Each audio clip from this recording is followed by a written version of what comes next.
सतगुरु द्वारा जगाया हुआ नाम, जय गुरुदेव। योग का कल्याणकारी नाम, जय गुरुदेव। माँ को परमात्मा से मिलाने वाला नाम, जय गुरुदेव।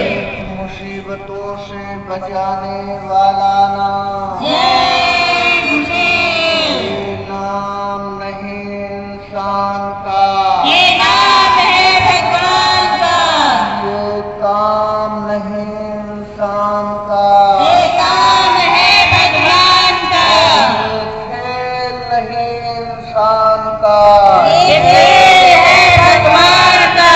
प्रेम से बोलो जय गुरुदेव। जय गुरुदेव। जय गुरुदेव। गुरुर्ब्रह्मा गुरुर्विष्णु गुरुर्देवो महेश्वरा,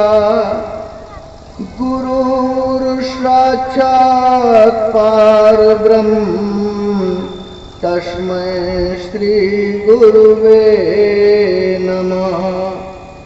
ध्यान मूलम गुरुमूर्ति, पूजा मूलम गुरुपदम, मंत्र मूलम गुरुवाक्यम, मोक्ष मूलम गुरु कृपा। बोलो जय गुरुदेव। जय गुरुदेव। जय गुरुदेव। एक बार फिर जैसा कि अभी हमारे बड़े भाई साहब कई बार आप लोगों से हाथ जोड़कर प्रार्थना कर चुके हैं, माइक से आवाज सुनने वाले कॉलोनी के निवासियों, आप लोगों से एक बार फिर हम हाथ जोड़कर प्रार्थना करना चाहेंगे कि आज आपके कॉलोनी में, आपके बीच में ये भाई श्री राम जी की अपार मेहनत और इनकी श्रद्धा से आपके बीच में परम पूज्य पुरुष समय के मसीहा आला फकीर बाबा जय गुरुदेव जी महाराज के समय के संदेश का आयोजन होने जा रहा है। वो आप लोगों से मेरी हाथ जोड़कर प्रार्थना है कि यदि माइक के माध्यम से आप लोग मेरी आवाज को सुन रहे हो तो अपने बहुमूल्य समय में से थोड़ा सा समय निकाल लें, क्योंकि ऐसा समय, ऐसे क्षण, ऐसा मौका इस मानव जीवन में लोगों को कभी कभी मिलता है, जबकि किसी समय के पहुंचे हुए संत महात्माओं के संदेश वचनों को सुनने का मौका और अवसर प्राप्त हो, और इस मौके को जो लोग खो देते हैं, गवा देते हैं, तो उनका जीवन जो है बिल्कुल निरर्थक ही समझो। क्योंकि महात्माओं ने ही लिखा है, मैं नहीं कह रहा हूं कि सतसंगत जल जो कोई पावे और मैलाई सब कट कट जावे। महात्मा महापुरुष कह रहे हैं कि जो सत्संग का जल, संत महात्माओं के वचनों और वाणियों का जल जिन लोगों को मिल जाता है, उनके मैलाई कहते हैं पापों को। जैसे आप लोग अपने पापों को धोने के लिए गंगा में स्नान करने जाते हो, और आप लोगों की ये मान्यता है कि शायद गंगा में स्नान करने से हमसे, हमारे शरीर से अभी जो भी पाप या गलत काम, बदकाम हो गए हैं वो धुल जाएंगे। आप गंगा में स्नान करने जाते हो, जमुना में स्नान करने जाते हो, तीर्थों की यात्रा करते हो, हवन करते हो, यज्ञ करते हो, पूजा पाठ करते हो, इसीलिए कि हमारे पापों का क्षय हो जाए, हमारे पाप धुल जाए। तो मेरे प्यारे नगर निवासियों, ये गंगा जमुना में स्नान करने से, तीर्थों की यात्रा भ्रमण करने से आपका पाप नहीं धुलेगा, आपका मैल साफ नहीं होगा। क्योंकि गंगा में स्नान करने से आपके शरीर के ऊपर जो मैल, जो गंदगी जमा हो गई, उसे तो आप साफ कर सकते हो, उसे तो आप धो सकते हो, लेकिन ये पाप जो है हमारे आपके द्वारा किए हुए कर्मों की गंदगी जो है वो यहाँ शरीर के ऊपर नहीं, वो तो अंदर जमा होती है। मैं आप लोगों को बताना चाहूंगा कि महात्माओं ने एक बात लिखी है कि ये तन दुर्लभ तुमने पाया। इसमें दो बातें, एक तो दुर्लभ और एक तुमने। लिखा है कि यह तन दुर्लभ तुमने पाया। इसका मतलब साफ हो गया कि हम आप शरीर नहीं है, क्योंकि ये महात्माओं ने कह दिया कि ये तन दुर्लभ तुमने पाया, ये तन हमको आपको मिला है। मेरे प्यारे नगर निवासियों, हम तन है नहीं, हम ये शरीर है नहीं। हमको आपको कुछ दिनों के लिए ये तन यानी शरीर मिला है। ये तन दुर्लभ तुमने पाया, दुर्लभ यानी सबको मिलता नहीं। और जन्म कोटि भटका जब खाया, कितने जन्मों तक हम ये चींटियों में रहते रहे, कितने जन्म तक मक्खी मच्छर सूड़ी भंगरा कीड़ा मकोड़ा पशु पक्षी कुत्ता बिल्ला शुअर, और कितनी बार इन योनियों इन शरीरों में हम आप गए। जैसे आप लोग ये कुत्ता घूम रहे हैं, देख रहे हैं, ये बिल्ली देख रहे हैं, ये शुअर देख रहे हैं, ये सब शरीर ही तो है, और इनमें हम आप सभी लोग कैद हैं। जैसे हम आप इस शरीर इस समय मानव शरीर में कैद हैं, ये मानव शरीर भी एक जेल खाना है, लेकिन ये जेल खाना में एक रास्ता गया हुआ है जीवात्मा के उद्धार और कल्याण के लिए, और किसी शरीर में रास्ता नहीं। तो ये जीवात्मा जो है बंद है, शुअर में भी बंद है, कुत्ते में भी बंद है, बिल्ला में भी बंद है, बकरी में भी बंद है, और कीड़े मकोड़े जितने भी जीव जंतु मक्खी मच्छर आप लोग चींटी चीता देख रहे हैं, सब में वो जीवात्मा बंद है और कैद है। लेकिन इन किसी शरीरों की, क्योंकि महात्माओं ने बताया है कि 4 खानों के अंतर्गत 84 लाख योनियां हैं। तो इन 84 लाख योनियों में 83,99,999 योनियां जो मनुष्य शरीर से नीचे की जो भोग योनियां हैं, उन योनियों की महात्माओं महापुरुषों ने तारीफ नहीं की कि ये वो शरीर तुमको मिले या ना मिले। केवल इस मनुष्य शरीर की तारीफ की है कि ये तन दुर्लभ तुमने पाया। इस जीवात्मा को बड़े ही समय के बाद, कितने युग कितने कल कितनी चौकड़ियां बीत जाने के बाद भाग्य से कभी मौका मिलता है इस मनुष्य शरीर में आने का। तो महात्मा लिख रहे हैं कि यह तन दुर्लभ तुमने पाया, और जन्म कोटि भटका जब खाया। जब करोड़ों वर्ष भटकने जन्मने और मरने के बाद तुमको ये मनुष्य शरीर मिला है, तो इस मनुष्य शरीर में बैठकर जो है आप लोग ये सोचते होंगे कि हम पूजा पाठ करके, गंगा स्नान करके, तीर्थ व्रत हवन यज्ञ करके, या मंदिर में घंटा बजा करके हम अपनी जीवात्मा का उद्धार और कल्याण कर सकते हैं। मेरे प्यारे नगर निवासियों, मैं किसी की निंदा बुराई नहीं करता। आप लोग कहीं ये ना सोच बैठे कि ये गंगा यमुना तीर्थ व्रत हवन यज्ञ और मंदिर मस्जिद की बुराई करने आ गए हैं। हम सभी को मानते हैं, सभी में आस्था श्रद्धा और विश्वास रखते हैं, लेकिन एक जो सच्चाई भले ही आप लोगों को कड़वी लगे कि इन चीजों से आपकी जीवात्मा का उद्धार और कल्याण होने वाला नहीं। आप लोग धार्मिक देश के धार्मिक नागरिक हैं, आप लोग धर्म को मानते तो हैं। हम ये देख रहे हैं कि धर्म पर चलने वाले लोग खूब मंदिर में पूजा करते हैं, मंदिर में टन टन टन टन टन टन घंटी बजाए जा रहे हैं, तिलक चंदन तिलक ये सब कुछ लगाते हैं और पूजा पाठ आरती करते हैं, लेकिन शाम को घर पर जाकर जो है मांस खाते हैं, मछली खाते हैं, अंडे खाते हैं, शराब पीते हैं। या यही धर्म हमारे महात्मा और महापुरुषों ने बताया? आप लोग ना गीता को मानते, ना रामायण को मानते, ना कुरान को मानते, ना पुराण को मानते, किसका धर्म मानते हैं आप लोग? ये तो बताओ।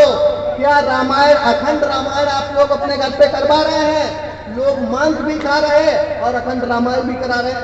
लोग मंदिर में टन टन टन टन घंटा घंटी भी बजा रहे हैं और मांस मुर्दा भी खा रहे हैं। लोग जो है पूजा पाठ भी कर रहे हैं और शराब भी पी रहे हैं। क्या आपकी रामायण, आप रामायण को मानते हैं? आपकी रामायण में कहीं ये लिखा है कि मांस खाना धर्म है, या मछली खाना धर्म है, या शराब पीना धर्म है? मेरे प्यारे नगर निवासियों, कहीं बहुत बड़ा हम लोगों से धोखा हो गया और हम लोग धर्म अर्म को नहीं समझ पाए और पूजा पाठ को नहीं समझ पाए, और बस इसी में पूजा पाठ करने लगे कि खाओ पियो खूब और शाम को जाओ मंदिर में जो है चंदन तिलक लगा के और घंटा बजा दो, देवी देवता की पूजा कर दो और बस हमारा सब माफ हो जाएगा। रहा बचा थोड़ा बहुत कहीं पूर्णमासी को या कभी गंगा में स्नान कर लिया, हमारा पाप धुल जाएगा। मेरे प्यारे नगर निवासियों, हमसे आपसे कहीं बहुत बड़ी भूल हुई है धर्म के नाम पर। हम लोग धर्म को जान और समझ नहीं पाए कि धर्म क्या चीज है। आज धर्म जो है बिल्कुल लुप्त और लोप हो गया है। आप जिस भ्रम में पड़े हो कि हमको गंगा स्नान करने से, मंदिर में घंटा बजाने से हमारा पाप धुल जाएगा, तो मेरे प्यारे ग्रामवासियों, महात्माओं ने लिखा कि कि शत संगत जल जो कोई पावे, मैलाई सब कट जावे। क्योंकि मैलाई मैल जो है, जो हम आप कर्म करते हैं, वो कर्मों की गंदगी यहाँ पर इकट्ठी होती है। ये दोनों आंखों के बीचों बीच में जहाँ पर माताएं बहनें बिंदी लगाती हैं, साधु संत महात्मा तिलक लगाते हैं, यहाँ पर हम आप सब इसी शरीर में बैठे हुए हैं। हम आप ये शरीर नहीं है, ये शरीर तो नाशवान है। हम आप इसमें बैठे हैं और हमारी शक्ति से ही ये शरीर चल रहा है। जिस दिन हम आप ये शरीर छोड़ देंगे, इस शरीर से निकल जाएंगे, ये शरीर बेकार हो जाएगा, ये मिट्टी हो जाएगा, ये किसी काम का नहीं रहेगा। हमारी आपकी शक्ति के माध्यम से ये शरीर चलता है। ये शरीर हम आप है नहीं। हम आप इस शरीर में, महात्माओं ने बताया कि दोनों आंखों के बीच में, दोनों भवों के बीच में यहाँ पर बैठे हुए हैं। और हमने आपने इस शरीर के माध्यम से जो भी कर्म किए, हमने आपने मांस खा लिया, मुर्दा खा लिया, किसी को गाली दे दी, किसी को कुछ छीन झपट लिया, किसी के साथ वादा खिलाफी कर दी, किसी को धोखा दे दिया, किसी के साथ दगा कर दिया, वो सब कर्म कर जाए और पाप बन जाता है। और वो पापों का बोझा बनकर जो है हमारी जीवात्मा के ऊपर लग जाता है, जीवात्मा के ऊपर लग जाता है। और वो पाप का बोझा जो है जीवात्मा के ऊपर जब लग जाता है, आप गंगा में स्नान करते हो, शरीर को धो लेते हो, लेकिन पाप अंदर जमा है, वो तो धोता नहीं। मेरे प्यारे नगर निवासियों, आप मांस मुर्दा भी खाते हो और पूजा पाठ भी करते हो, और ये कहते हो हम धार्मिक हैं, धर्म कर रहे हैं। कबीरदास जी महाराज लिख रहे हैं कि तिल भर मच्छी खाए और कोटि गऊ दे दान। आप लोग विचार करो कि जन्म से अब तक कई कुंटल मछलियां खा चुके, कितने कुंटलों से जो है मांस खा चुके पशुओं का, कितनी शराब पी चुके। ये क्या कोई मैं अपनी तरफ से कपोल कल्पित या हवाई बात थोड़ी कह रहा हूँ। महात्माओं द्वारा प्रमाणित कि तिल भर मच्छी खाए के और कोटि गऊ दे दान, काशी करवट ले मरे तऊ नरक निदान। कहते हैं कि अगर एक तिल भर, तिल का मतलब बिल्कुल कम, बहुत कम, अगर इतना भी मांस मुर्दा खा लिया, इस मनुष्य शरीर में डाल दिया, और उसके बदले में कितनी भी गऊ को दान कर दो और काशी में जाकर शरीर छोड़ दो, फिर भी जीवात्मा को नर्क में जाना पड़ेगा। क्योंकि तुमने इस मानव मंदिर में, प्रभु के पवित्र और पावन मंदिर में तुमने गंदी चीज मांस और मुर्दा डाला है। मेरे प्यारे नगर निवासियों, आप लोग विचार करो कि कितने कुंटल मछलियां मांस खा चुके, और आप लोग इन देवी देवताओं से, इन ब्रह्मा विष्णु महेश से, गंगा यमुना से ये सोचते होंगे कि हमारा पाप धुल जाएगा, ये हमको माफ कर देंगे। मेरे प्यारे नगर निवासियों, इनके किसी के पास वो तक शक्ति और पावर नहीं कि आपके किए हुए कर्मों को माफ कर दे। क्योंकि जो आपने किया है, वो आपको भरना पड़ेगा।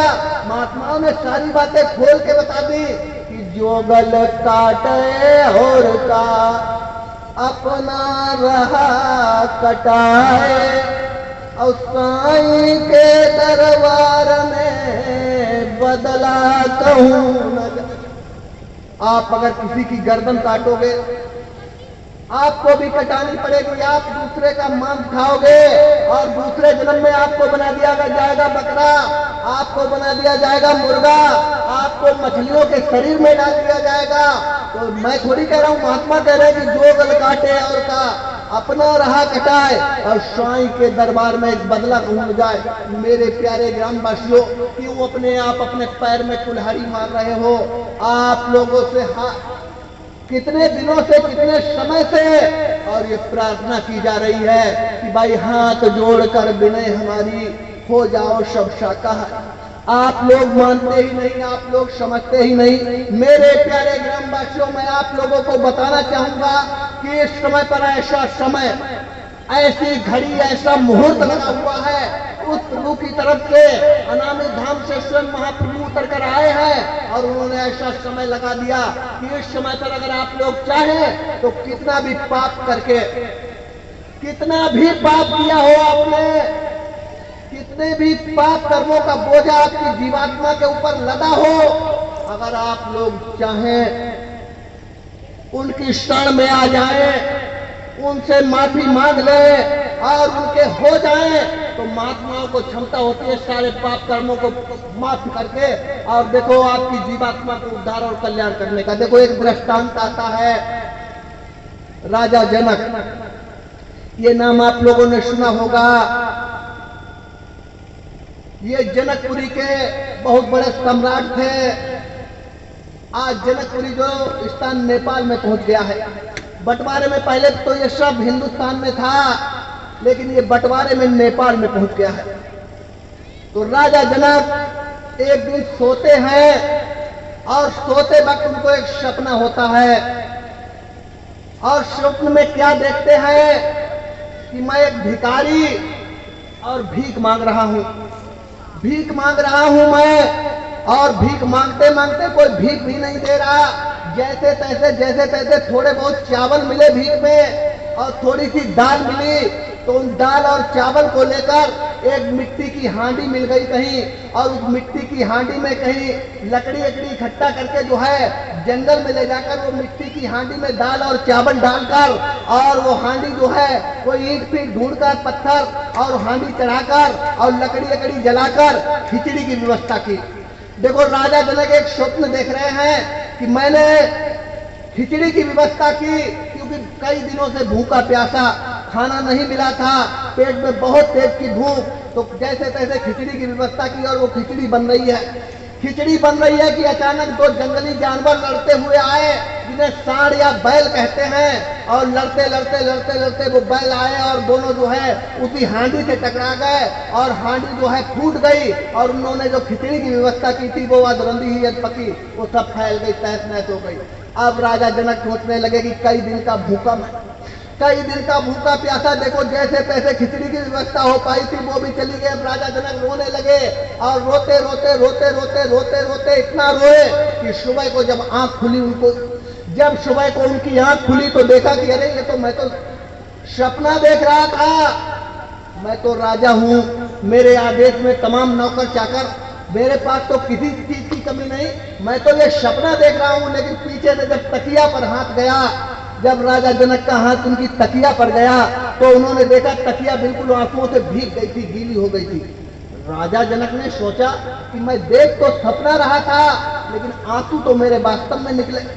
यानी ये सिद्ध कर दिया कि सपने में भी आंसू निकलता है। जब आप देखा कि तकिया बिल्कुल भीग गई तो राजा जनक लगे सोचने कि जब मेरा भले ही ये सपना था, लेकिन आंसू तो मेरा निकला। आंसू निकला इसका मतलब ये है जब वो सपना सही नहीं है तो ये भी तो सपना ही है। 4 दिन के लिए राजपाट और ये सब नौकर चाकर मेरे जो है आदेश में, ये भी तो सपना ही है।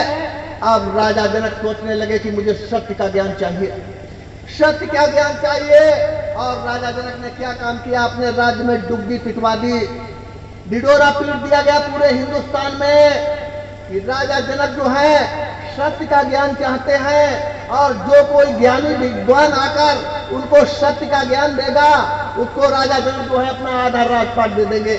तो तमाम बड़े बड़े पंडित पुरोहित, ज्ञानी विज्ञानी, बड़े बड़े मंदिरों के मठाधीश और बड़े बड़े आचार्य प्रचार्य शंकराचार्य, क्योंकि ये सोचने लगे कि राजा जनक अगर हमारा चेला बन जाए, अगर राजा चेला बन गया तो जनता तो सब चेला बन ही जाएगी। और राजा जनक को चेला बनाने की सबको उत्सुकता। तो बड़े बड़े लोग आए और राजा जनक ने कहा, सभा बुलाकर बैठाला और कहा कि ऐसा करो आप लोग, मुझे सत्य का ज्ञान चाहिए। तो लोगों ने कहा बताइए कैसे ज्ञान चाहेंगे आप।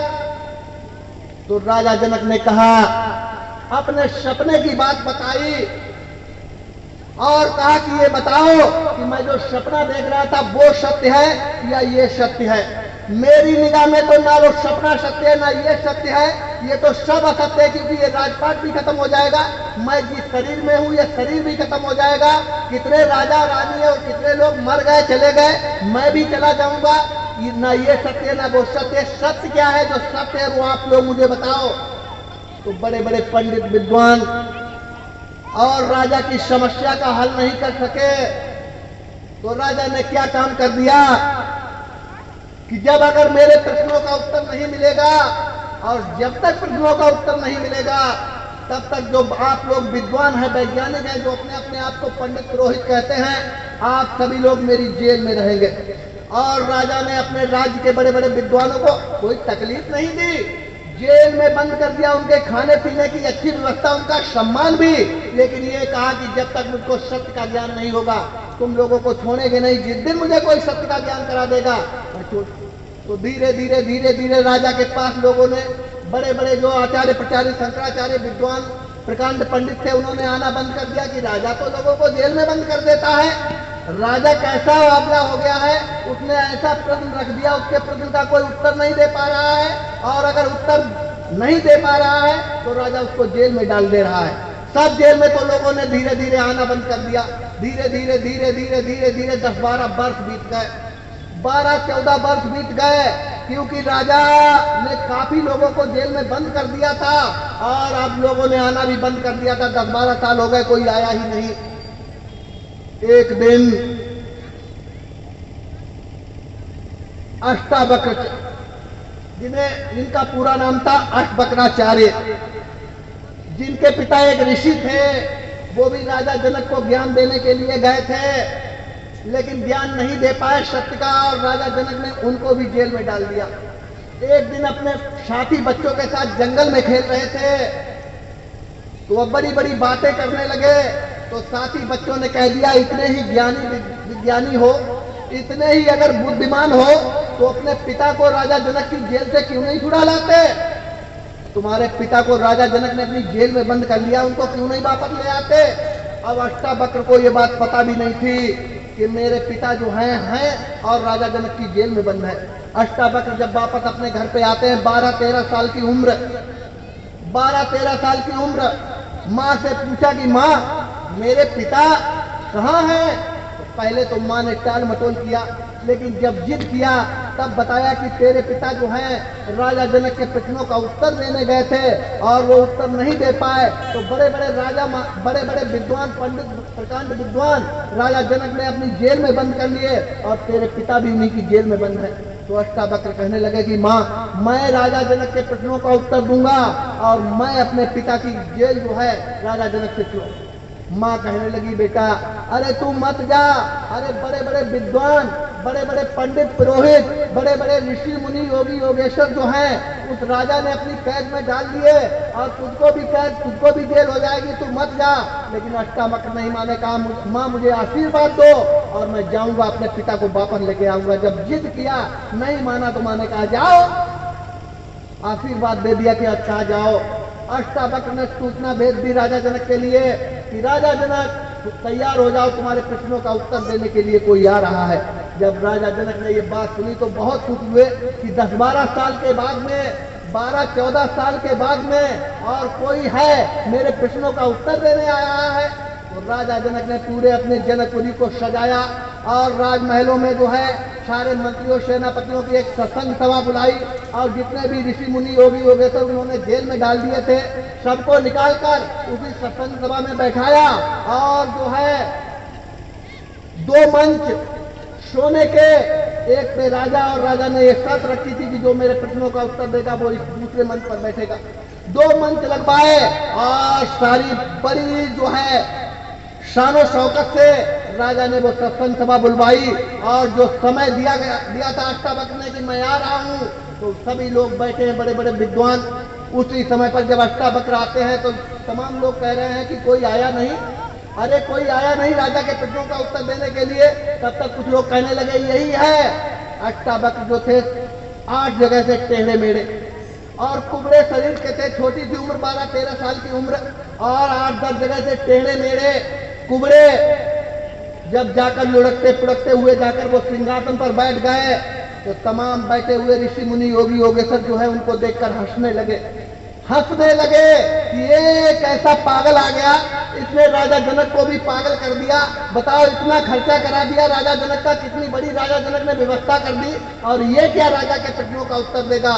ऐसे लोग जब कहने लगे तब राजा अष्टावक्र ने राजा जनक की तरफ देखा और कहा, राजा क्या तूने ये चमारों की सभा बुला कर रखी है?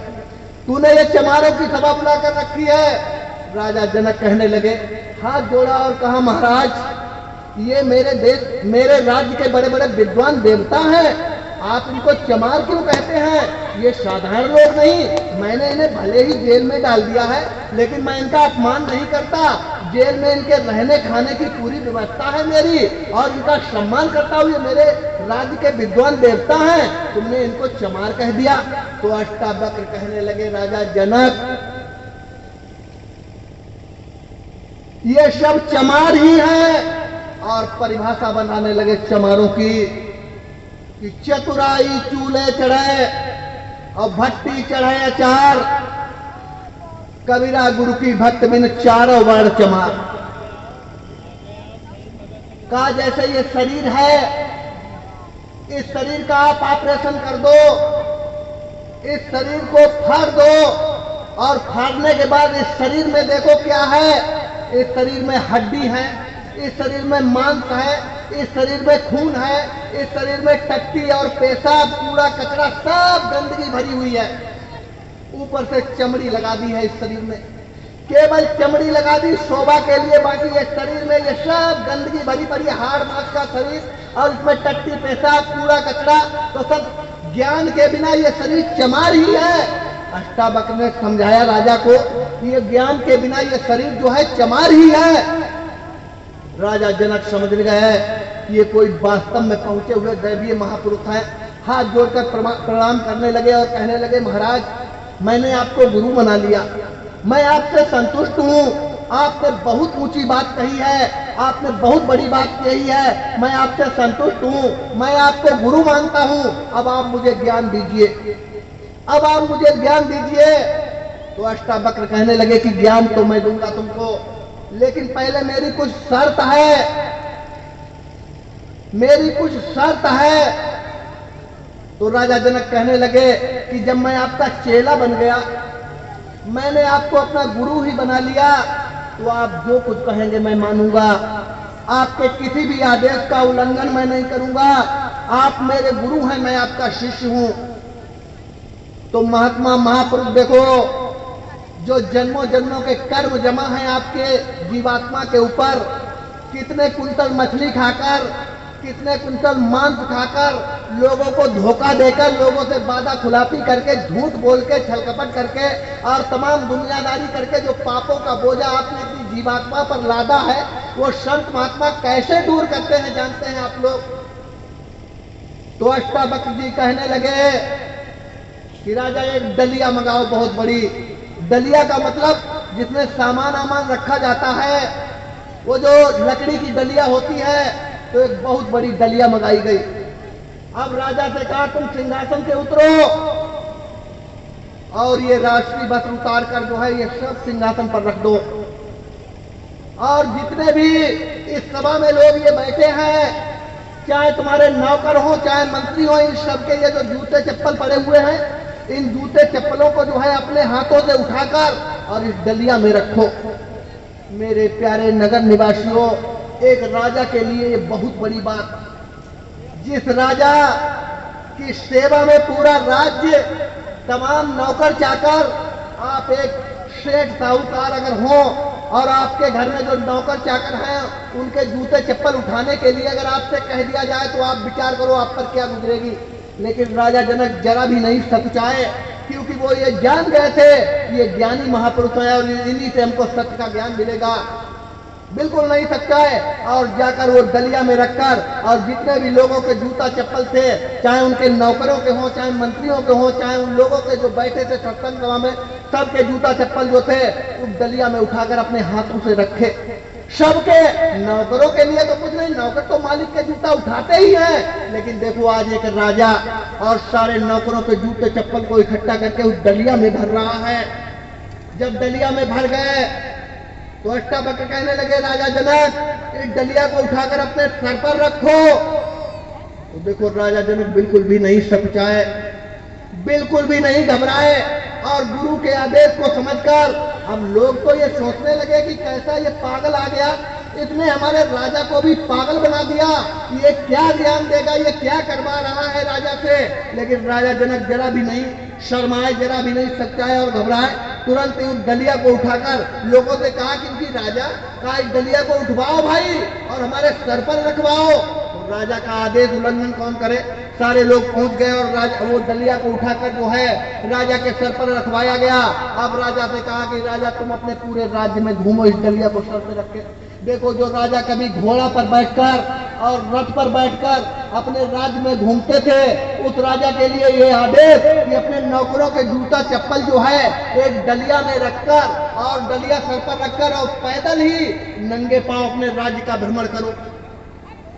लेकिन राजा जनक बिल्कुल भी नहीं शर्माए, पूरे राज्य में घूम रहे हैं और पीछे से लोग और चल रहे हैं। जब ये देखा अष्टावक्र ने ये वास्तव में मेरे सभी आदेशों का पालन कर रहा है, इसको सत्य का ज्ञान चाहिए, क्योंकि राजा जनक को कोई बात लग गई थी इसलिए सारे कर्मों को करते रहे। जब बात पूरा शहर घूम कर आए राजा जनक, तो कहा राजा जनक नीचे उन्हें जूता चप्पल जो है डलिया से नीचे डाल दे।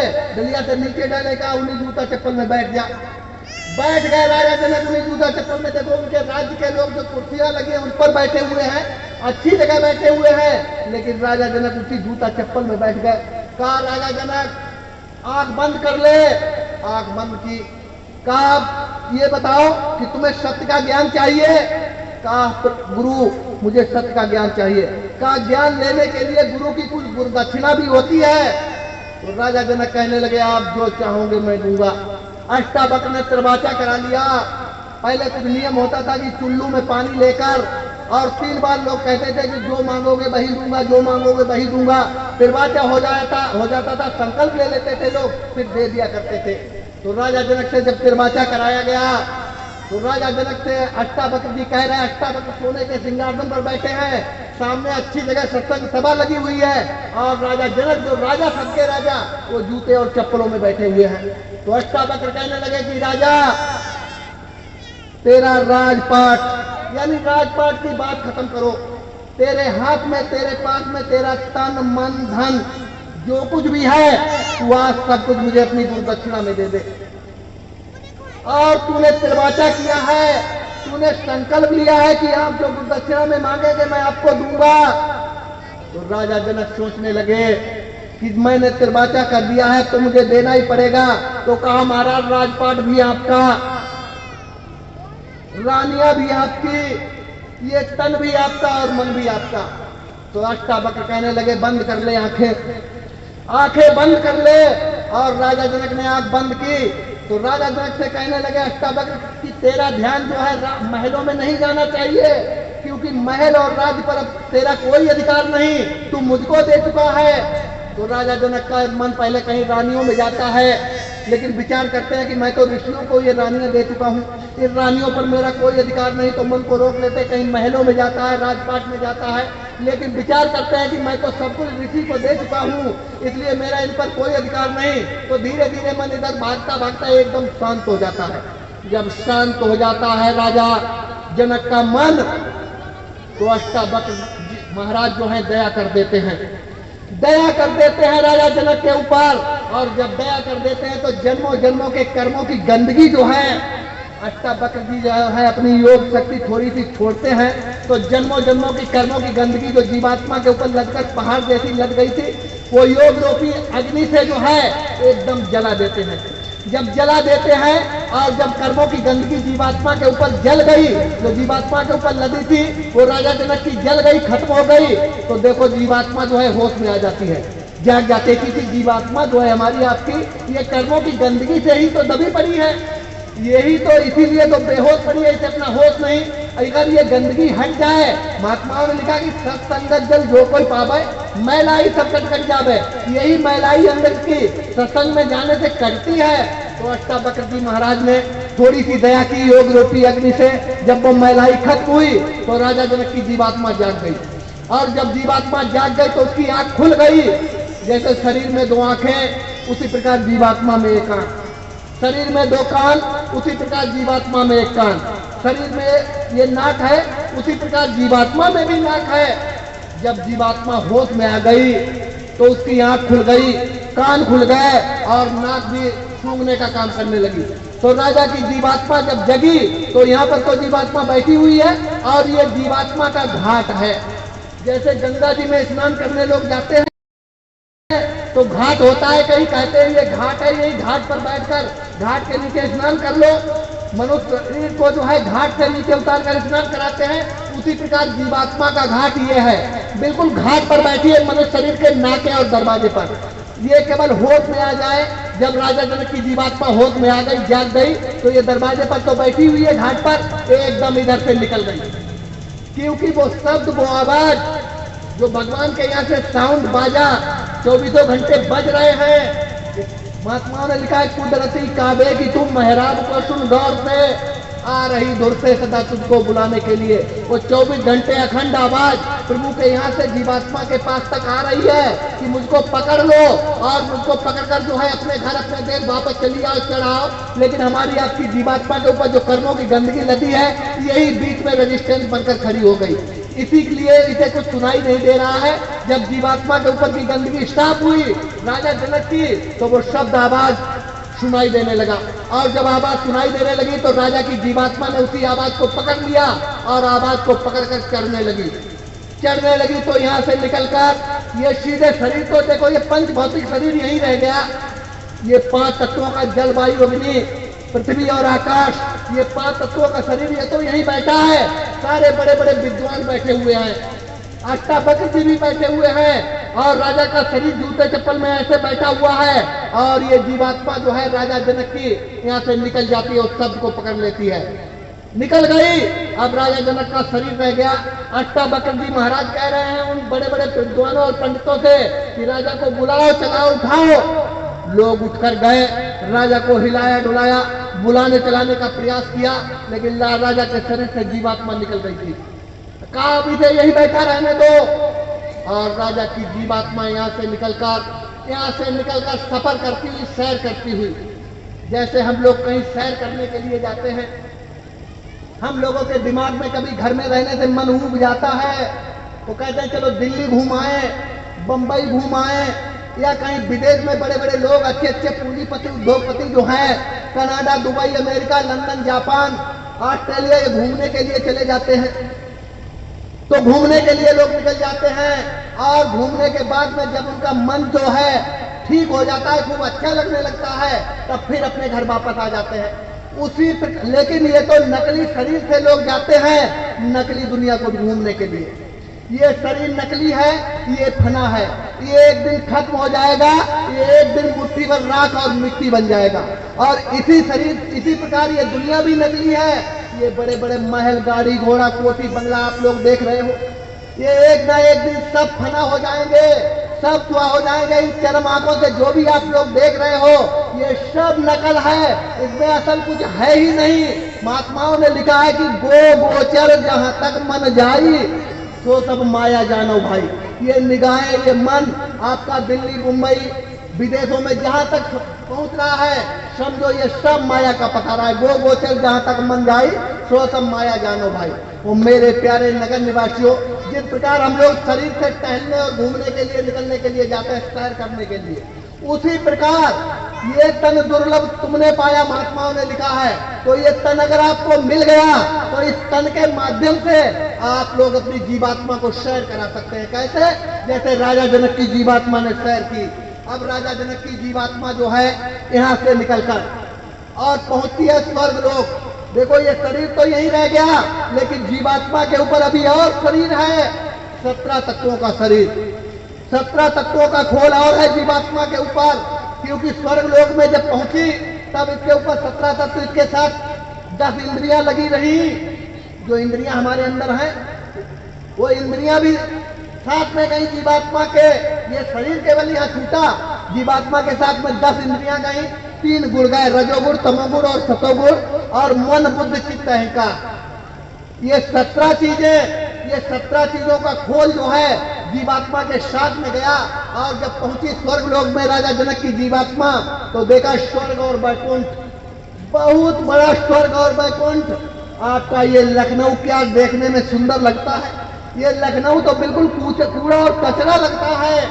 इतना अच्छा, इतना सुहावना, इतना निर्मल, इतना पावन वो नगर है स्वर्ग और बैकुंठ, कोई छोटा मोटा नहीं।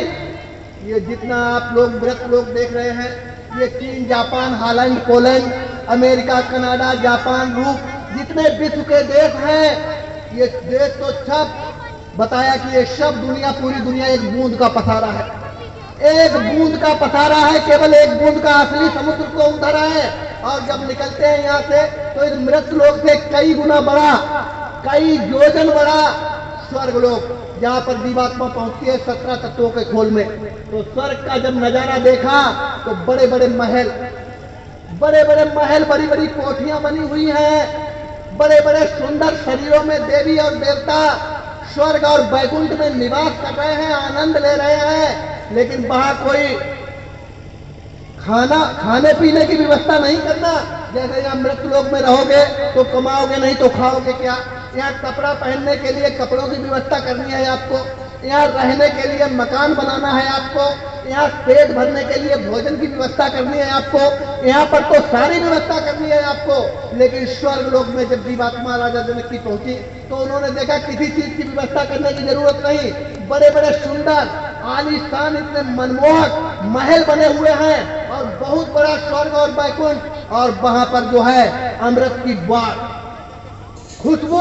वहां पर भोजन काहे का है, वहां भोजन ये दाल रोटी सब्जी नहीं। अगर दाल रोटी सब्जी खाओगे तो टट्टी और पेशाब जाना पड़ेगा, लेकिन स्वर्ग लोक में टट्टी और पेशाब जाने की जरूरत नहीं। वहां कोई लेटरिन बाथरूम बने हुए नहीं है, वहां नहाने धोने की कोई जरूरत नहीं, वहां वस्त्र पहनने की कोई जरूरत नहीं, वहां मकान बनाने की कोई जरूरत नहीं।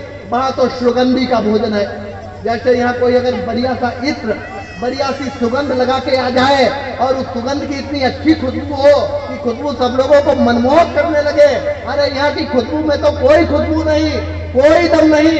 इससे करोड़ों गुनी ज्यादा मनमोहक खुशबू जो है वो स्वर्ग और बैकुंठ में वो 24 घंटे खुशबू के जो है सागर समुद्र भरे हुए हैं, और उसी में से आंधियां और जो है सुगंध उड़ती रहती है, और उसी सुगंधी का भोजन है स्वर्ग और बैकुंठ में।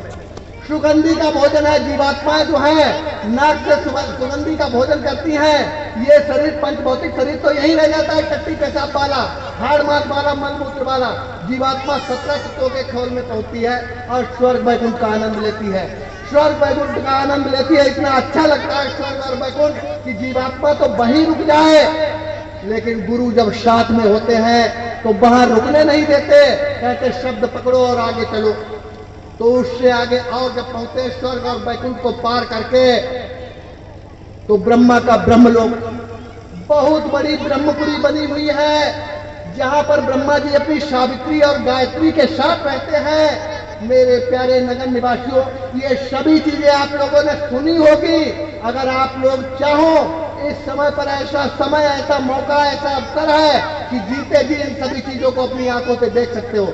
लेकिन इन आंखों से नहीं, इस शरीर की आंखों से नहीं, क्योंकि शरीर तो नाशवान है। इस शरीर की नाशवान आंखों से नाशवान दुनिया को ही देख सकते हो। अगर आप लोग चाहो तो गुरु की दया और मेहर लेकर इस जीवात्मा की आंख को खोलो, और जीवात्मा की आंख जब सत्य की खुलेगी तो सत्य से सत्य का दर्शन हो जाएगा। देखो जीवात्मा यहाँ स्वर्ग बैकुंठ से आगे ब्रह्मा की ब्रह्मपुरी में पहुंचती है, जहाँ पर ब्रह्मा जी अपनी सावित्री और गायत्री के साथ रहते हैं। बहुत ही सुंदर दुनिया है वो, बहुत ही सुंदर लोक है वो। जीवात्मा मन मोह जाती है कि हम यहीं रहेंगे, लेकिन सदगुरु कहते हैं और आगे चलो। ब्रह्मा से ऊपर विष्णु का लोक, विष्णु भगवान की विष्णुपुरी, जहाँ पर विष्णु भगवान माता लक्ष्मी के साथ रहते हैं, विहार कर रहे हैं, बहुत सुंदर। वहां का दर्शन करने के बाद गुरु कहते हैं और आगे चलो। भगवान शिव माता पार्वती के साथ जो है शिवलोक में, और आगे चलते हैं। कृष्ण भगवान का गोलोक मिलता है, जहाँ पर कृष्ण भगवान का दर्शन होता है। अरे आप लोग सारा जीवन मंदिर में टन टन टन टन घंटा घंटी बजाए जा रहे हैं और सब कुछ पूजा पाठ करे जा रहे हैं, कभी कृष्ण का दर्शन नहीं पाओगे, कभी राम का दर्शन नहीं पाओगे।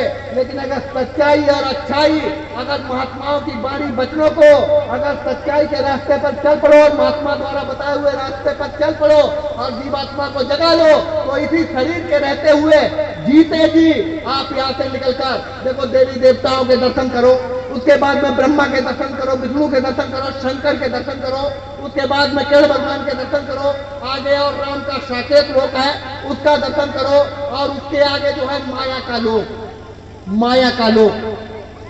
माया का लोक बहुत बड़ा है और माया के लोक में इतनी सुंदरता, इतनी बड़ी सुंदरता है कि वहां की सुंदरता का कुछ व्याख्यान किया ही नहीं जा सकता। अब उस सुंदरता को देख कैसे सकते हैं आप, क्योंकि आप तो शरीर में बंद है, आप इस शरीर में कैद हैं। महात्माओं ने लिखा है कि जड़ चेतन की ग्रंथ पर गई। ये जड़ है शरीर और चेतन है जीवात्मा। तो इस शरीर और जीवात्मा की एक गांठ लग गई, एक गांठ बन गई शरीर और जीवात्मा की। अब वो गांठ खुले कैसे? जब तक गांठ खुलेगी नहीं जड़ और चेतन की, तब तक जीवात्मा जो है शुद्ध पवित्र और निर्मल नहीं हो पाएगी, स्वतंत्र नहीं हो पाएगी। महात्माओं की दया कृपा लेकर जब उस जड़ और चेतन की गांठ खुलती है तो देखो राजा जनक की जीवात्मा और आगे पहुंची माया के लोक में। तो तमाम बड़ी बड़ी सुंदर स्त्रियां, माया के लोक में केवल स्त्रियां ही स्त्रियां, और इतनी सुंदर सुंदर स्त्रियां कि मृत्यु लोक में तो उसकी छाया भी नहीं। ये मृत्यु लोक की आप लोग सुंदरता देख रहे हैं, ये तो 1% भी सुंदरता नहीं, वहां की 100% सुंदरता। और तमाम जो है बड़ी बड़ी सुंदर स्त्रियां और सामने से आ जाती हैं जीवात्मा के सामने से कि बताओ आपको क्या चाहिए।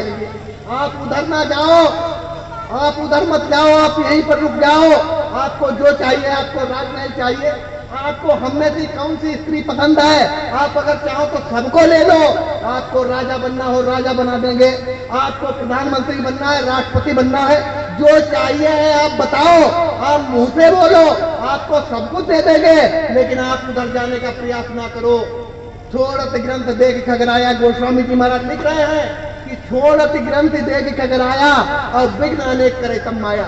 जब जड़ और चेतन की जो गांठ है, ये शरीर और जीवात्मा की, जब ये गांठ खुलती है, छोड़ती है जीवात्मा, तो छोड़त ग्रंथ देख खगराया। कह रहे हैं गरुड़ जी कि सुनो, जब ये गांठ छूटती है तो विघ्न अनेक करे तब माया। तो माया के लोक में माया इसे रोकने का प्रयास करती है कि रुक जा, आगे मत जा। लेकिन गुरु साथ में होते हैं, और गुरु साथ में होते हैं, शक्ति देते हैं, कहा चलो और आगे। और आगे जब यहाँ से चलते हैं तो सीधे जैसे मंदिर में आप लोग टन टन टन टन घंटा और शंख बजाते हो, ये तो नकली आवाज है, ये तो आप लोग यहाँ आवाज करते हो। जब माया के लोक से ऊपर जीवात्मा आगे चढ़ती है, माया के लोक से ऊपर जीवात्मा आगे बढ़ती है, तब इसे ऐसी घंटा और शंख की धुनी, इतनी प्यारी धुनी, ऐसी मजेदार धुनी, इतनी आनंदमयी धुनी कि संसार की किसी चीज में वो आनंद ही नहीं। ऐसी वो आवाज आ रही है घंटा और शंख की, उसी को गुरु पकड़ा देते हैं इसको और कहते हैं चल ऊपर।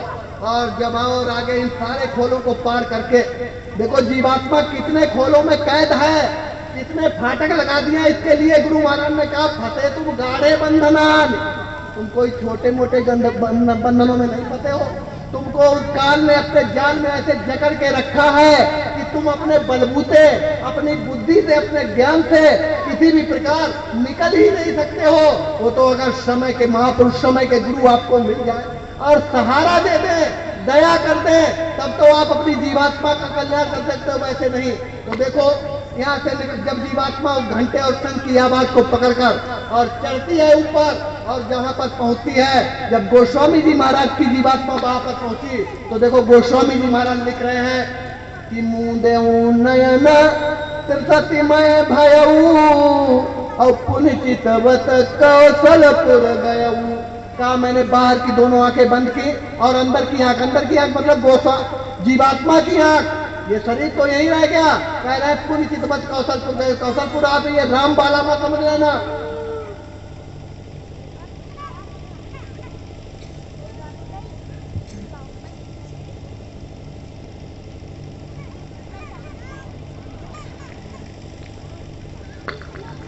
आप लोग प्रेम के साथ मालिक के नाम को बोलेंगे, जिससे उस प्रभु की दया और कृपा हम सभी लोगों को मिल सके। आंखें बंद करके और जो गुरु महाराज का चेहरा स्वरूप आपने देखा, उसे अंतःकरण में याद करते हुए बड़े ही प्यार से तो बोलो जय गुरुदेव, जय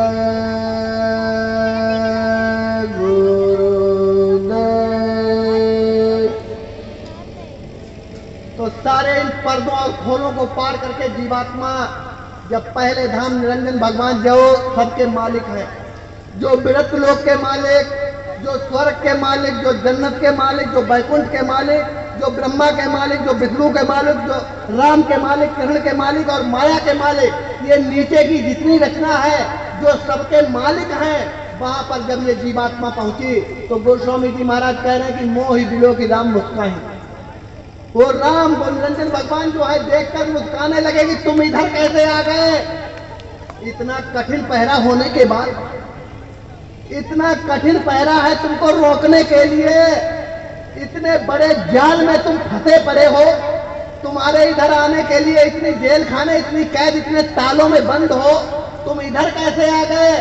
तो गोस्वामी जी महाराज कह रहे हैं कि कंज गुरु ने राह बताई, कह रहे हैं कि मुझे मृतलोक में मिल गए गुरु, और गुरु ने दया और कृपा कर दी और मैं यहाँ मुझे भेद बता दिया और उसी भेद से मैं आ गया हूँ। तो कह रहे हैं कि मोहि बिलो की राम मुस्काई और बिहसत गए तुरंत मुखमाई। तो बिल्कुल वो रास्ते पर बैठे हुए हैं, बिल्कुल रास्ता बंद करके उनके अंदर से रास्ता गया हुआ है। तो गोस्वामी जी महाराज लिख रहे हैं कि वो मुझे देखकर हंसने लगे कि धन्य हो तुमको मृतलोक में गुरु मिल गए और तुम सारे खोलों को, सारे बंधनों को, सारे तालों को तोड़ते हुए, सारी रुकावटों को पार करते हुए और यहाँ आ गए, इतने बंधनों को पार करके आ गए। तो हंसने लगे और हंसते ही उनके मुख में मैं अंदर समा गया। तो लिख रहे हैं आगे कि मोहि बिलो के राम मुस्काही अभ्यसती गया वो तुरंत मुख माही। तुरंत उनके मुख में समा गया। तो उधर क्या देख रहे हैं कि उधर माज सुनो नजराया अब देखूं बहु ब्रह्मांड निकाया। कहते जब मैं उधर गया, उधर की रचना को देखा तो बड़े बड़े ब्रह्मांडों के निकाया माने समूह या झुंड। जैसे यहाँ तो केवल एक अंडपिंड ब्रह्मांड की रचना है, गोस्वामी जी महाराज कहते हैं बड़े बड़े ब्रह्मांडों के झुंड।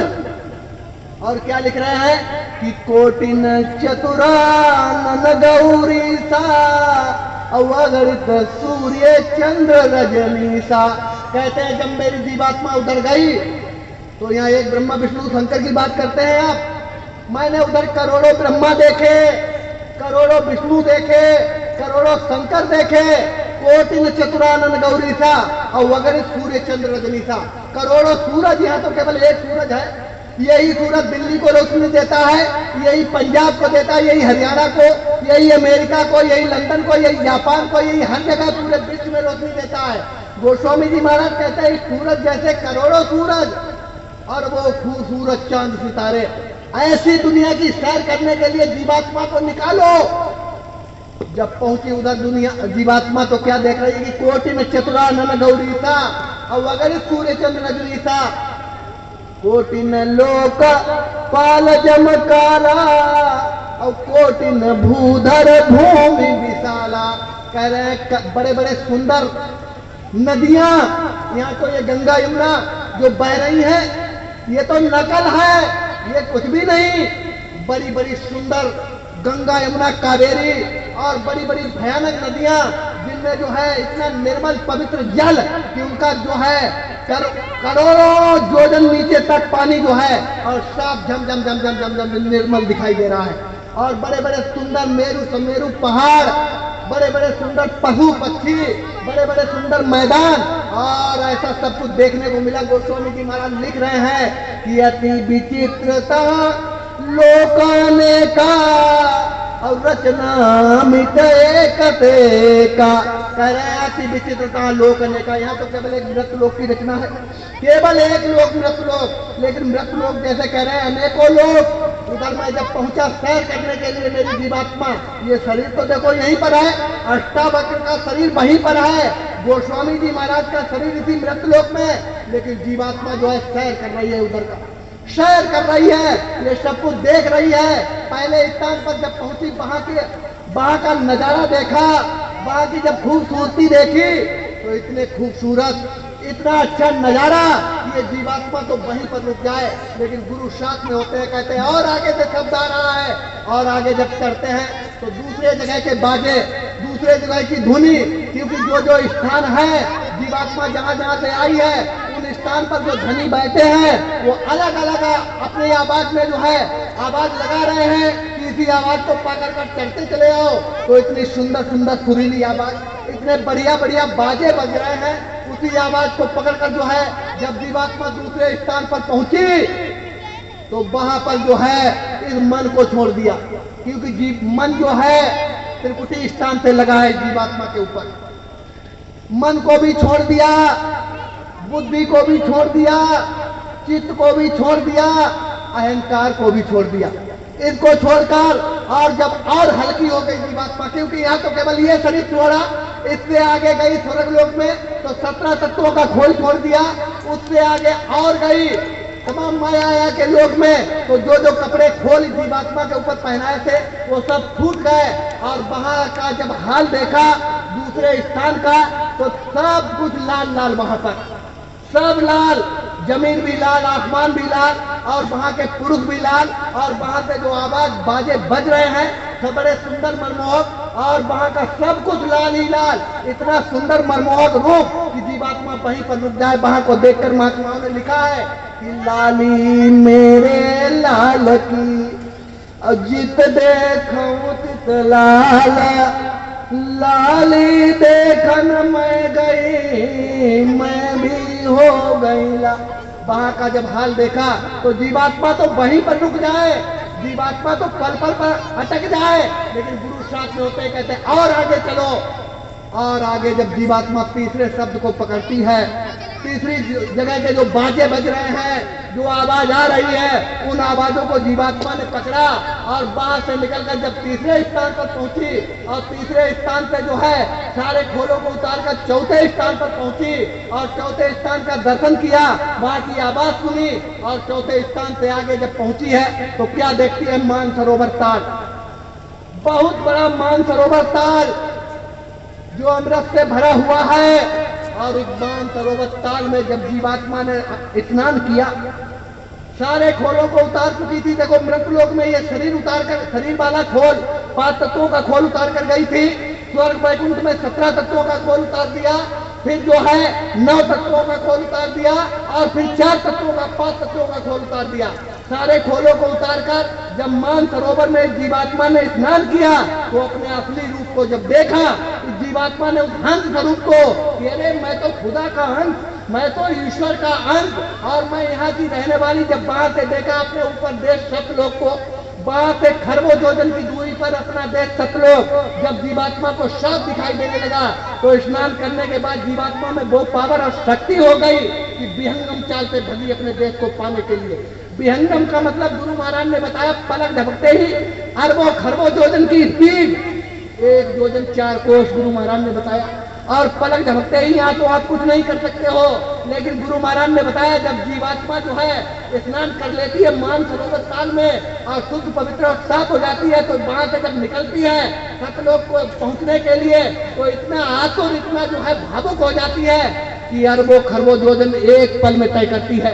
और जाकर जब पहुंची सतलोक सतदेश में और वहां का नजारा देखा और वहां का नजारा देखकर बाग बाग हो गई, गदगद हो गई और ये कहने लगी कि अरे हम तो यही करने वाले, यही हमारा घर, यही हमारा देश, ना जहाँ ना दुख ना तकलीफ, ना कष्ट ना कलेश, ना परेशानी ना मुसीबत, ना झगड़ा ना झंझट, ना जन्म ना मृत्यु, किसी प्रकार का कष्ट कलेश नहीं, आनंद ही आनंद, आनंद के महासागर के रहने वाले।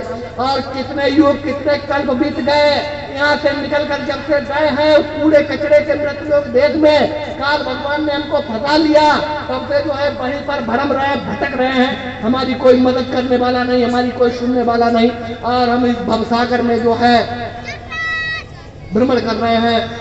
मेरे प्यारे नगर निवासियों, जब जीवात्मा ने वहां से देखा इस शरीर को, क्योंकि जीवात्मा की आंख से सब कुछ देखा जा सकता है, वहां से जब देखा मृतलोक में कि ये मेरा शरीर, ये शरीर पिंजड़ा, जैसे पक्षी पिंजड़े से निकल जाता है और पिंजड़ा खाली रह जाता है और पक्षी स्वतंत्रता से आसमान की सैर करता है, उसी प्रकार से जीवात्मा जब स्वतंत्रता से अपने देश में पहुंची, उसने देखा ये मेरा शरीर पिंजड़ा। तो राजा जनक की जीवात्मा आना नहीं चाहती थी, लेकिन शरीर में सातों की पूंजी बकाया थी और अष्टावक्र जी महाराज ने जितना समय तक चाहा उतनी समय तक उनकी जीवात्मा को आनंद लेने दिया, और बाकी जब नहीं चाहा तो फिर राजा जनक की जीवात्मा जो है अपने शरीर में आ गई। शरीर में आ गई तब से राजा जनक जब भी चाहते थे अपने देश की यात्रा यहीं बैठे बैठे, शरीर तो यही रहता था और जीवात्मा निकल जाती थी, इसीलिए उनको विदेह कहा गया है। विदेह, विदेह का मतलब देह नहीं, विदेह कहा गया है राजा जनक को। मेरे प्यारे नगर निवासियों, अगर आप लोग चाहो, इस समय पर ऐसी घड़ी, ऐसा मुहूर्त, ऐसा मौका, ऐसा समय लगा हुआ है, अगर आप लोग भी चाहो तो असली दुनिया की सैर कर सकते हो, क्योंकि महादयालु, परम दयालु श्यामनामी महाप्रभु इस धराधाम पर दया करने के लिए आए हैं और 50-60 वर्ष तक हिंदुस्तान की भूमि पर और घूम घूम कर ये आवाज लगाते रहे कि हम आए बही देश से, जहां तुम्हारो धाम और तुमको घर पहुंचावना एक हमारो का। खूब बताया, कहीं छोड़ा नहीं। न गर्मी का समय देखा, न जाड़े का समय देखा, न बरसात का समय देखा।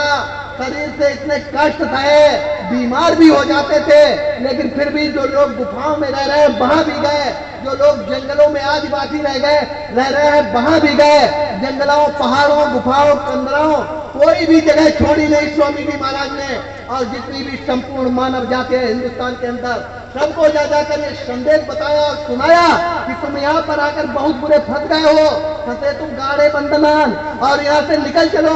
और निकलने का रास्ता भी बताया कि यहाँ से निकल चलो, निकल चलो, मैं तुमको लेने के लिए आया हूँ। और कहा गुरु महाराज ने कि भवसागर भरमो नहीं, का ये भवसागर रूपी संसार है। सबको बताया गुरु महाराज ने कि ये संसार जो है भवसागर है। भवसागर का मतलब समझते हैं आप लोग, जैसे हम लोग कहीं जो है समुद्र में या नदी में, बहुत बड़ी नदी बहाव में हो और उसमें भंवर बन गया हो, पानी घुमन रहा हो और उसमें फंस गए हो, हम नाव से हो और उसमें फंस गए हो, नाव हमारी झकोला खाने लगी हो, या हम डूब रहे हो तो वहां पर कोई सहारा ना हो, उसी प्रकार ये संसार रूपी भवसागर। हम लोग फंसे पड़े हुए हैं और हमको निकालने वाला कोई नहीं। वो काल भगवान मनमानी कर रहा है, मनुष्य शरीर से निकालकर हमको कुत्ते में डाल देगा, कुत्ते से निकालकर हमको सुअर में डाल देगा, सुअर से निकालकर हमको छिपकली में डाल देगा, छिपकली से निकालकर हमको सर्प में डाल देगा, और इन्हीं योनियों में जो है कहीं नरकों में डाल देगा। बड़े बड़े भयानक नरक, नरकों के बारे में महात्माओं ने बताया कि इतने बड़े बड़े नरक हैं, इस मृतलोक से काफी बड़े बड़े नरक जो खून और पीर से लबालब भरे हुए हैं, खून और पीर से, और ऐसी बदबू आ रही है उन नरकों में कि संसार के मरे और सड़े हुए बच्चों में क्या बदबू होगी। जैसे हम लोग कहीं रोड पे जा रहे हो, कोई पशु या पक्षी मरा पड़ा है और वो सड़ गया है, उसमें सड़ान और बदबू आने लगी है, तो हम जब लोग निकलते हैं तो नाक से रूमाल लगाना पड़ता है। तो इस संसार की पशु और पक्षियों में मरे हुए सड़े हुए में कोई सड़ान नहीं, कोई बदबू नहीं, इससे करोड़ों गुनी ज्यादा बदबू और सड़ान जो है उन नरकों में जो खून और पीर से लबालब भरे हुए हैं। और इस जीवात्मा को करोड़ों वर्षों के लिए उन्हीं नरकों में डाल दिया जाता है और काफी गहराई के वो नर्क उनमें ढकेल दिया जाता है, डुबा दिया जाता है।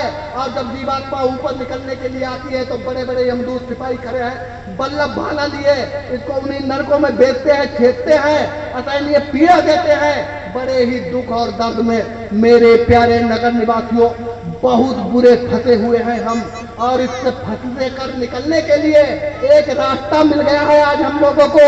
इसीलिए महात्माओं ने लिखा कि ये तन दुर्लभ तुमने पाया। बड़े भाग्य से नरकों और दोजकों की पीड़ा सहने के बाद, 4 खानवानी 84 लाख योनियां भरने भुगतने के बाद ये तुमको मनुष्य शरीर मिल गया है। तभी तो गोस्वामी जी महाराज ने लिखा कि बड़े भाग मानुष तन पावा। अरे बड़े भाग्यशाली हो आप बहुत बड़े भाग्यशाली, आपको दुनिया की सबसे बेशकीमती चीज मिल गई है। बड़े भाग मानुष तन पावा, सुर दुर्लभ तद ग्रंथन गावा। जो चीज देवताओं के पास नहीं, जो चीज ब्रह्मा विष्णु महेश के पास नहीं, क्योंकि ये भी बेचारे अधवर में लटके हुए हैं, किसी के आदेश से, किसी किसी का नौकर बनकर जो है, और ये किसी को काम नौकरी पे लगाया, काम दे दिया गया है।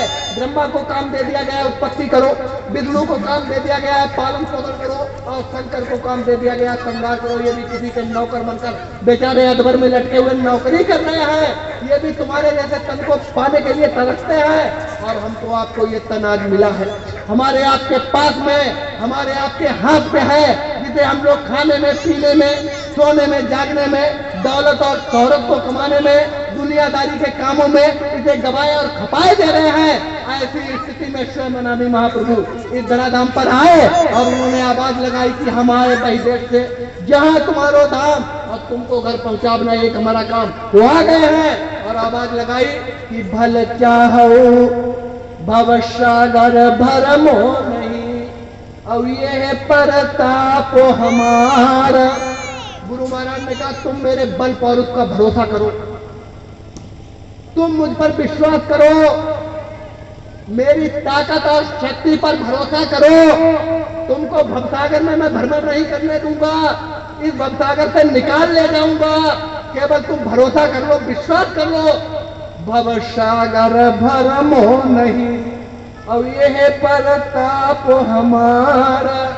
निश्चय करके मान ले तुरंत उतारू पार। का तू केवल भरोसा कर ले, विश्वास कर ले और निश्चय करके मान ले, मैं समरथ हूं, गुरु महाराज ने कहा। और प्रेमियों, समरथ को नहीं दोस्त गुसाई, ये समरथ कुछ भी कर सकते हैं, इनके लिए कुछ भी असंभव नहीं। साहब से सब होत है और बंदे से कचुनाई, राई से पर्वत करे पर्वत रा। भगवान अगर चाहे तो हिमालय पहाड़ को सरसों का दाना बना सकता है, और सरसों के दाने को हिमालय पहाड़। उसी प्रकार उन्होंने कहा है कि तुम मेरे बल पर का भरोसा करो। मैंने तुम्हारे लिए ये नाव लगा दी, ये जहाज खड़ा है जय गुरुदेव नाम का। मेरे प्यारे नगर निवासियों चिल्लाकर कहा कि भल चाहो तो चेतो। आए मनुष्य शरीर में रहने वाली जीवात्माओं, अगर अपना भला चाहती हो तो चेत जाओ, मान जाओ। भल चाहो तो चेतो, अवाए लगा दी नाव, बहुरी बहुरी पछताओगे फिर नाई सोदा। काय मनुष्य शरीर में रहने वाली जीवात्माओं, अगर अपना भला चाहती हो तो मान जाओ, चेत जाओ। मैंने ये जय गुरुदेव नाम की नाव लगा दी है, ये जहाज खड़ा हुआ है, और ये ऐसा जहाज है इसमें अगर पूरे विश्व के जो है प्राणी मनुष्य बैठ जाए फिर भी इसकी एक सीट खाली जाएगी। ये जहाज खड़ा है जय गुरुदेव नाम का। भल चाहो तो चेतो, आए लगा दी नाव, और बहुर बहुर पछताओगे फिर नहीं सो दाओ। दोबारा ऐसा मौका, ऐसा अवसर, ऐसा चांस मिलने वाला नहीं मेरे प्यारे नगर निवासियों। इसलिए मैं प्रार्थना कर रहा हूँ कि समय है, मौका है। जो लोग समय से जाग जाते हैं, जो लोग समय से चेत जाते हैं, वो समय के जो है मानव जीवन की बाजी जीत जाते हैं। और बाकी तो सब लोग जो है इस मनुष्य शरीर में रहते हुए इस काल माया के साथ जुआ खेल रहे हैं, और जुए में बाजी हार रहे हैं। देखो, काल माया के साथ जुआ खेल रहे हैं बड़े बड़े राजा महाराजा। उस काल माया के साथ जुआ खेलते खेलते और सब मानव जीवन की बाजी हार कर चले गए। हमारे बाप भी हार गए, दादा भी हार गए, बाबा भी हार गए, परदादा भी हार गए। और हम लोग भी उस काल माया के साथ जैसे जुआरी जुआ खेलता है और जुए में दांव पर दांव लगाता है कि शायद अब की बाजी जीत जाएंगे, अब की बाजी जीत जाएंगे, लेकिन अंत में सब कुछ हार कर और रोता चिल्लाता पछताता हाथ मलता हुआ और अपने घर चला जाता। उसी प्रकार इस मनुष्य शरीर में रहते हुए हम लोग ऐसे रास्ते पर चल पड़े हैं जिसकी कोई मंजिल ही नहीं। इस दौलत के ऐसे रास्ते पर चल पड़े हैं, इस दौलत का एक ऐसा रास्ता जिसकी कोई मंजिल नहीं। अगर मंजिल मिल गई होती तो अपने देश के उद्योगपति माननीय अनिल अंबानी जी, जिनके पास कितना धन संपत्ति, लेकिन आज भी उसी को बढ़ाने और कमाने, वो मर जाएंगे। और कितने लोग मर गए, चले गए और मंजिल नहीं पा सके।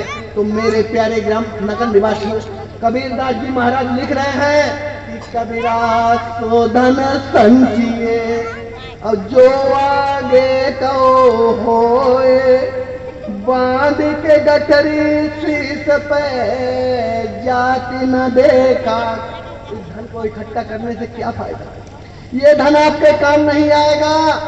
जब भगवान के दरबार में पहुंचोगे आप, यम की कच अदालत में जब तुम चढ़ोगे और पूछेगा हाकिम तो क्या तुम कहोगे? वहां ये धन काम नहीं आएगा। यहाँ तो आपके ये नेता, विधायक, एमएलए, मंत्री ये आपकी सिफारिश कर देंगे, लेकिन वहां कोई सिफारिश करने वाला आपने बनाया? यम की अदालत में जब तुम चढ़ोगे और पूछेगा हाकिम तो क्या तुम कहोगे? करनी का भोग तुझे भरना पड़ेगा, काया कुटी खाली करना पड़ेगा। रे मन मुसाफिर निकलना पड़ेगा, सबको निकलना पड़ेगा। ये तो सराय है, हमारे बाप चले गए, दादा चले गए, बाबा चले गए, परदादा चले गए, वो दिन जल्द आ रहा है, हमको भी जाना पड़ेगा। लेकिन यहां से जाओ तो कुछ लेकर जाओ जो हमारे काम आए। मेरे प्यारे नगर निवासियों, प्रभु जीते जी मिलता है इसी मनुष्य शरीर के माध्यम से, और इस समय पर वो घड़ी, वो मुहूर्त, वो समय लगा हुआ है। अगर आप लोग चाहो तो इसी मानव शरीर के रहते हुए आप लोग जीते जी प्रभु को प्राप्त कर सकते हो। बहुत लोगों ने पाया, जनक ने पाया, राजपाट से लगाव हटा दिया। मीराबाई ने पाया, देखो महलों की रहने वाली रानी छत्राणी, जिनकी सेवा में तमाम दासियां, जिनकी शानो शौकत में कोई कमी नहीं, लेकिन जब वो चीज मिल गई, और जब वो चीज मिल गई तो ये सब कुछ फीका लगने लगा और राजपाट को ठोकर मार दिया और निकल पड़ी कि पग घुंघरू बांधे मीरा नाची। ऐसी प्रेम दीवानी हो गई कि हेरी मैं तो प्रेम दीवानी, मेरा दर्द न जाने कोई। महात्मा बुद्ध, जिन्होंने राजपाट, धन दौलत सब कुछ छोड़ दिया, बलक बुखारे के राजा ने राजपाट को ठोकर मार दी। कितने पूंजीपति, उद्योगपति, राजा महाराजा, कबीरदास जी महाराज के समय में वो सेठ धर्मदास, और कितने लोगों ने ठोकी। उनकी वो चीज जब मिल गई, वही चीज प्राप्त करने का मौका इस समय पर कैसे आप लोग प्राप्त करोगे? मैं आप लोगों को तरीका, मेरे प्यारे नगर निवासियों, अगर आप लोग चाहो तो इस समय पर इस भरे कलयुग में इसी मनुष्य शरीर के माध्यम से आप लोग अपनी जीवात्मा को जगाकर और जीवात्मा की गंदगी साफ करके और जीवात्मा को जगाकर तमाम उन सत्य की दुनिया की सैर करा सकते हो। जैसे गोस्वामी जी महाराज ने सैर की, जैसे जो है मीराबाई ने की, पलटू साहब ने की, रैदास जी ने की, और तमाम संत महात्माओं ने की। इसी कलयुग में आप भी जीते जी देवी देवताओं का दर्शन कर सकते हो, ब्रह्मा विष्णु शंकर का दर्शन कर सकते हो। उनसे ऊपर जो ईश्वर है, ब्रह्म है, पार ब्रह्म है, काल है, महाकाल है, और उससे आगे अपना घर, अपना देश, सबका दर्शन जीते जी कर सकते हो इसी मनुष्य शरीर के माध्यम से। क्या करना होगा मैं आप लोगों को बताना चाहूंगा। वैसे तो कोई बात महात्माओं ने छुपा कर रखी नहीं। आप लोगों के घर घर में जो हमारे हिंदू भाई हैं, वो रामचरितमानस रखी हुई है और रामायण को सब लोग मानते हैं। तो कलयुग में रामायण की क्या पूजा बताई गई है? क्या पूजा बताई गई है? कहीं रामायण में ये लिखा है, आप लोग बता दो कि मंदिर में टन टन टन टन घंटा घंटी बजाते रहे और 1-1 किलो मछली खाते रहे, हरे रामा हरे कृष्णा के कीर्तन गाते रहे, और जो है 1-1 किलो अंडा खाते रहे, भारत माता की जय बोलते रहे और दारू की बोतलें खोलते रहे? ये कहीं लिखा है? रामायण में प्रभु कैसे मिलेगा? इस जीवात्मा का उद्धार और कल्याण कैसे होगा?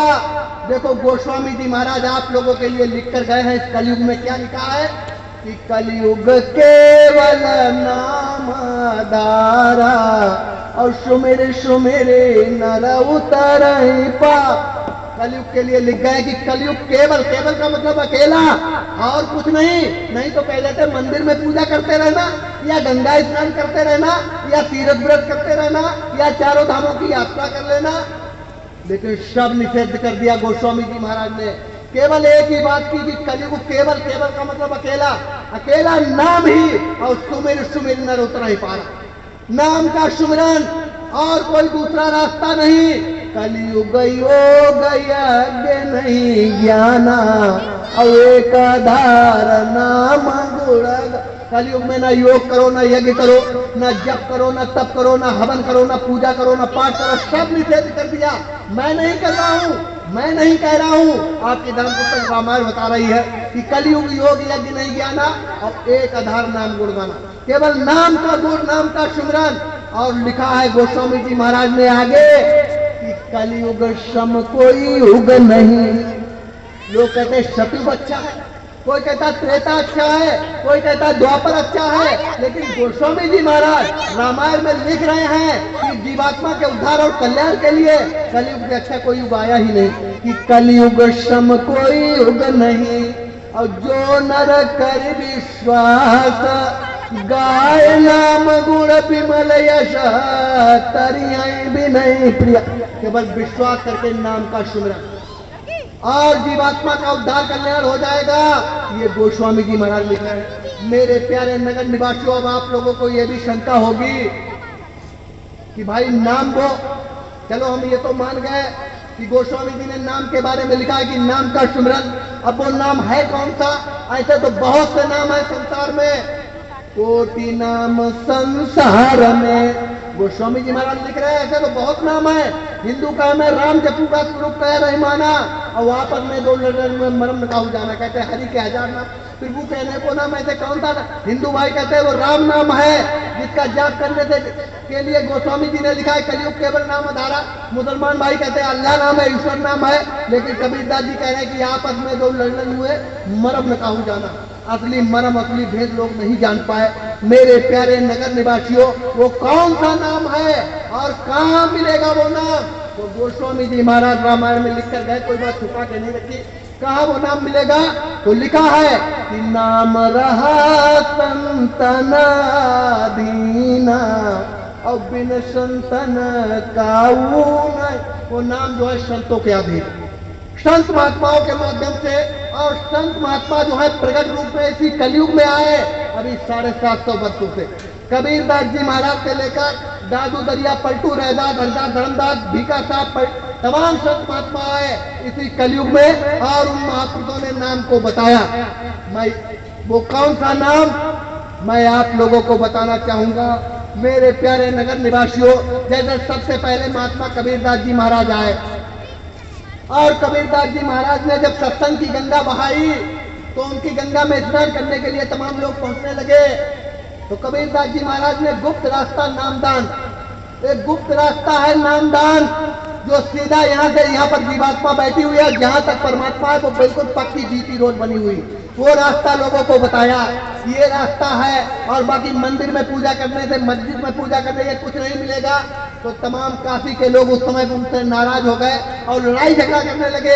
ये कबीर नास्तिक है, ये राम को नहीं मानता, ये किरण को नहीं मानता, ये रामायण गीता को नहीं मानता, ये जो है इसको नहीं मानता, देवी देवताओं को नहीं मानता, और झगड़ा करने लगे।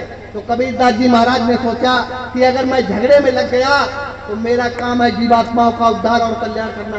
अगर मैं झगड़े में लग गया तो जीवात्माओं का उद्धार और कल्याण कैसे हो पाएगा? इसलिए कबीरदास जी महाराज समय के पूरे पहुंचे हुए समृद्ध महापुरुष, उन्होंने प्रभु की अखंड साधना की, और साधना के माध्यम से प्रभु को प्रकट किया। और जब प्रभु प्रकट हुआ तो प्रभु को जो है साहब नाम से पुकार दिया। मेरे प्यारे नगर निवासियों, वो जिस नाम की बात आप लोग कहते हैं कि वो कौन सा नाम है जिसके बारे में कलयुग के लिए लिखा है, जिसका सुमिरन करने से जीवात्मा का उद्धार और कल्याण हो जाएगा। तो कबीरदास जी महाराज ने प्रभु को जो है साहब नाम से पुकार दिया, और साहब नाम से पूरी पावर, पूरी शक्ति भर दी, और जगा दिया उस साहब नाम को, जगा दिया। समरस समय के महापुरुष थे और उसी में ये शक्ति भर दी, और प्रेमियों से कहा कि जाओ तुम संसार में साहब नाम का प्रचार कर दो, लोगों से कहना ये समय के जगाए हुए प्रभु का नाम है, लोग जो है मेरी प्रार्थना पर अपने जीवन में मेहनत और ईमानदारी अपना दें और मांस मछली अंडा शराब का सेवन बंद कर दें और इस साहब नाम का जाप अगर पूरे ध्यान से करते हैं तो इसी कलयुग में जीते जी प्रभु का दर्शन और दीदार हो जाएगा, जीवात्मा जाग जाएगी, जीवात्मा